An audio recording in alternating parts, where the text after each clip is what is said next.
If you haven't done my course, Composing the Mix, there's a lot of kind of fundamental concepts in mixing there. And really, that course is about like the relationship between mixing, composition, and sound design, how these three forces work together to yield production. You know, production is mixing, composition, and sound design, putting those three things together. And without understanding that first, it's hard to really even talk about mixing, because really, you know, all of those things work together to focus your attention through the piece of music, right? Those three are tools that we use to focus the listener's attention throughout the composition. So, you know, for example, volume levels can cue you that, like, you know, if a sound is louder than another sound, you can bet that that producer deemed it more important and they want to focus on that sound. That's why it's louder. If a sound is all by itself, it tends to be the predominant, like the main focus of, unless your listener is like not paying attention. If you're actually listening to the piece of music and a sound appears all by itself, that sound is in focus.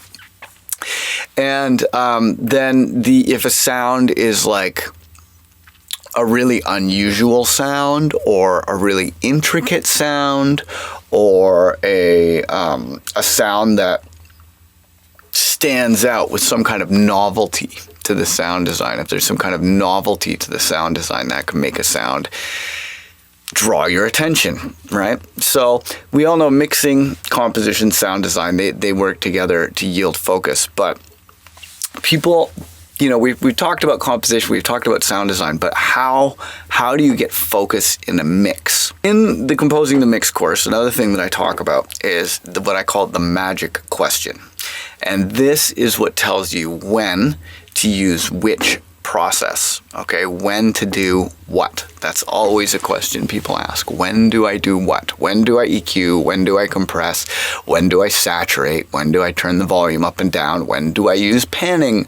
When do I use what? Okay, so when you want to know when to do what when you're mixing, the thing to understand is that people have only so much attention, right?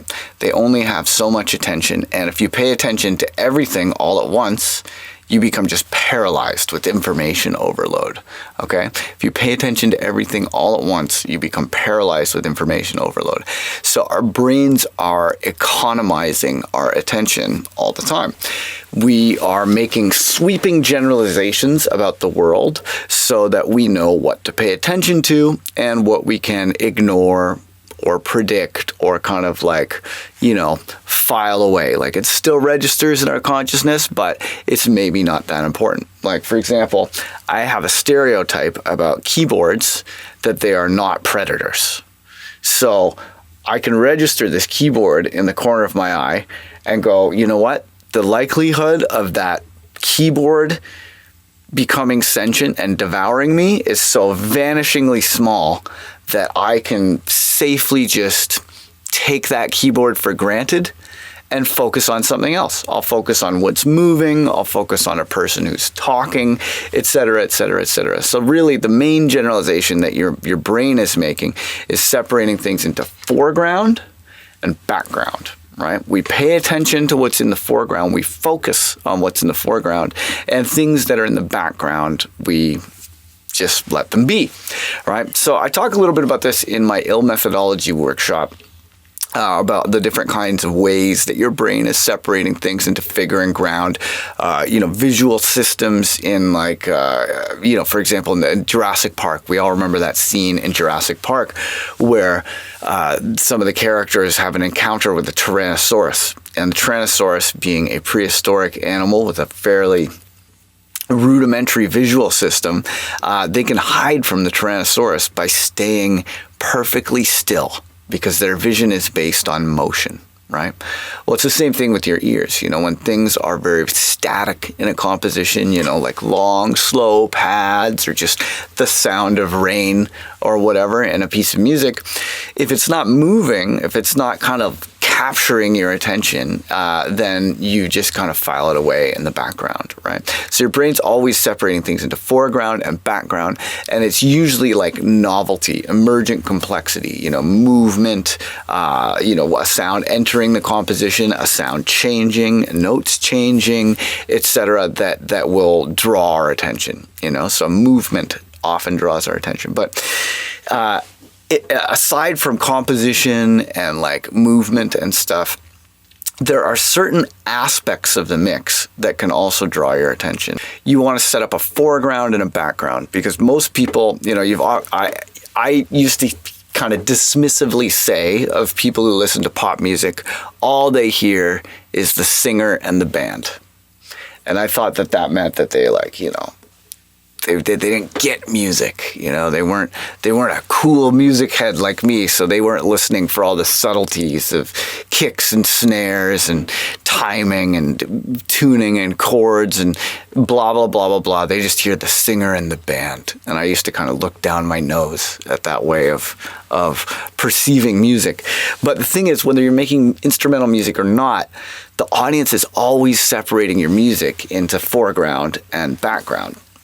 And you can either work with this and make music that is understandable to the audience without too much effort, or you can kind of thumb your nose at the convention of foreground and background and make really kind of challenging music that's like hard to listen to, right? Some people like making music that's hard to listen to. It's not necessarily wrong. You know, Autechre can be quite challenging to listen to, and I enjoy Autechre sometimes. Also, a lot of Aphex Twin music can be kind of hard to listen to. So, you know, it's not all about making your music pop or digestible or whatever, but you know, you can learn a lot from pop music if you study it. There's a reason why popular music is popular. There's a reason why popular music is digestible to people. It's because it tells them a story that they can understand. And stories are like sentences. You know, you got to have a noun and some verbs. You know, you got to have a thing, and it's got to be doing, right? A thing has, you know, stories are, there's a narrative there. There's movement. There's structure, there's a character in a setting, stuff happens, right? And when you want to tell a story through music, you need to create a strong central character in your song. That could be like a motif on an instrument, you know, maybe there's like a particular melody that's unique to that song that makes that song stand out. Or it could be, you know, that there is a person singing. You know, as basic as that, right? But having some kind of a central character or a central theme that you explore is going to make your music a lot easier to understand to people. And, you know, the goal of music typically is to convey emotion, you know, and rather than just describing emotions, you can cause people to have emotions if you take them on a story with you. Step in my dojo, you. Step in my dojo, you. Step in my